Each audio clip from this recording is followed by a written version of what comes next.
how to get your documents attested for your Portuguese passport without losing your mind. Let's be real, you could have every document printed, signed, notarized, and neatly filed in the folder. But if they aren't properly attested, your application is basically heading for the reject pile, and that too fast. So in this video, I'll walk you through everything you need to know to get your documents attested for your Portuguese passport without tearing your hair out in the process. Hey, I'm Jason Machado, Director at TIC Global. We help people just like you get your Portuguese passport processed efficiently, accurately, and without the late night panic attacks. Now, this isn't just some random guide I pulled out of thin air. One of our recent videos got flooded with comments asking the same thing. Bro, how do I get my documents attested for the Portuguese passport? And it's a great question, especially if you're from places like Diu, Daman, Dadra or Nagar Haveli. And trust me, once you know how it works, the whole thing becomes a lot less intimidating. So let's break it down. Why attestation matters? Think of attestation as your document's boarding pass. Without it, you're not going anywhere. Attestation, along with its cousin, let's say the apostle, is the process that makes your document legally valid for use in another country like Portugal. So in a way, it's confirming officially and internationally that your documents are authentic.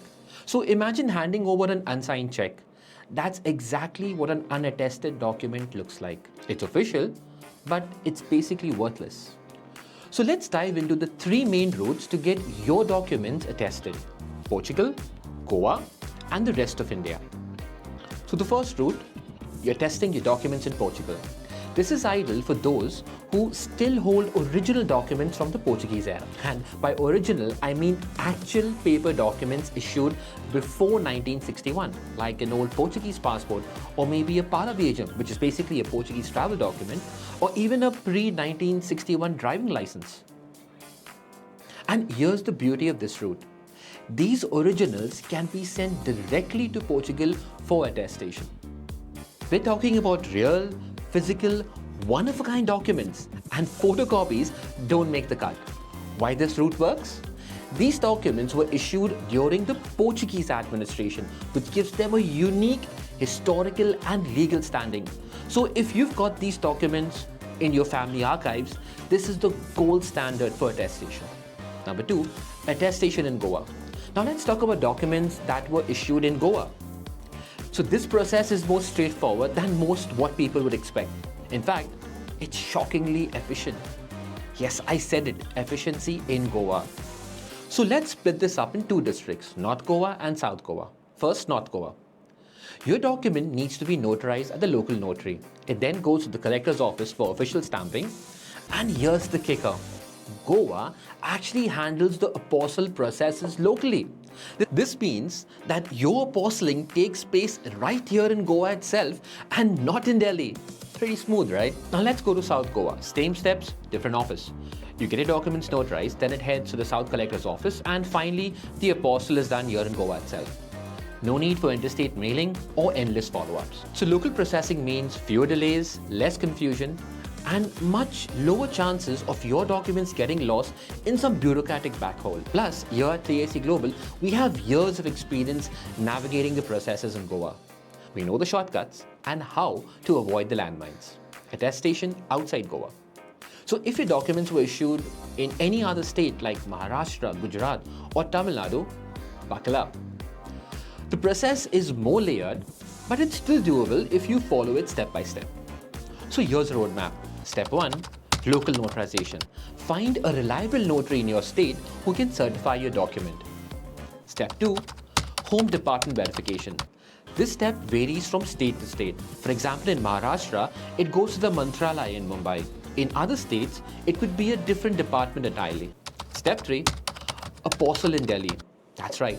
For all states outside Goa, the final apostling has to be done in Delhi. This centralization can slow things down, so planning is everything. The big takeaway here is that different states have different systems. Understanding the exact process for your state can save you weeks and even months of back and forth. What is an apostle?